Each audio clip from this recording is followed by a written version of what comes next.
महाराष्ट्र के जलगांव जिले से एक बेहद चौंकाने वाली और संवेदनशील घटना सामने आई है।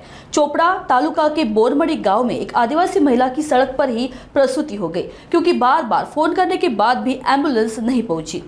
अत्यंत दुर्दैवी संताप येणारी घटना आहे। आदिवासी भाग पेसा एरिया ज्याच्यामध्ये मुबलक असा निधी देण्याची वल्गना केली जाते, ॲम्ब्युलन्स दिलेत सांगितलं जातं, डॉक्टर दिलेत सांगितलं जातं, पण दुर्दैवानं हे जे गाव आहे बोरमळी, या गावामधून त्या महिलेला वैजापूर गावाला 8 किलोमीटर दूर आपला नवरा मोटरसायकलवर आणतो। तिथे कोणीही दखल घेत नाही। डॉक्टरांना फोन केला जातो, नर्सेसला फोन केला जातो, आशा वर्करला केला जातो, अंगणवाडी वर्कर, कोणीही लक्ष देत नाही। आणि त्यामुळे त्या बाईच्या नवऱ्याला अर्ध्या रस्त्यावरती बाईला उतरावं लागतं। रस्त्याने येणाऱ्या ज्या बायका आहेत, आदिवासी बायका, त्या त्याची डिलिव्हरी करतात।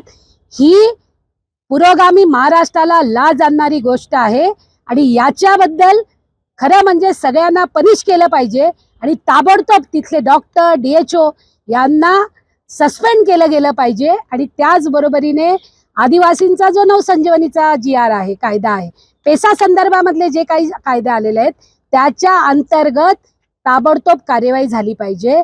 या जिल्ह्यामध्ये 6 महिने होतात पण नवसंजीवनीची मीटिंग होत नाही। पहिली मीटिंग डिसेंबरमध्ये झाली आणि दुसरी मीटिंग आता 6 महिन्यांनी झाली। त्यामुळे कोणीही आदिवासींकडे गांभीर्याने बघत नाही। ही घटना अत्यंत दुर्दैवी आहे आणि आपल्या सगळ्यांना शर्मेने मान खाली घालणारी घटना आहे। म्हणजे मला अजूनही आठवतो तो दिवस। आम्ही सगळे त्यावेळेस रक्षाताईंच्या बरोबर होतो। जेव्हा रक्षाताईंच्या मुलीचा मुद्दा आला तेव्हा आम्ही सगळे त्यांच्या बरोबर होतो, पक्ष विचार सगळे बाजूला सोडून। आता आमचा प्रश्न, ही घटना घडून 5 दिवस झालेत।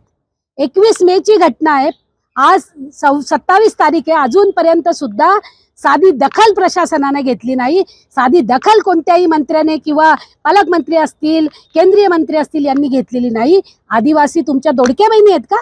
दाडक्या नाहीत। एका बाजूला त्यांचाच बजेट हा जवळजवळ 45% वर्ग करतात, त्यांच्या जीवावरती लाडक्या बहिणींना पैसे देतात आणि त्यांच्याकडे मात्र पूर्ण दुर्लक्ष करतात।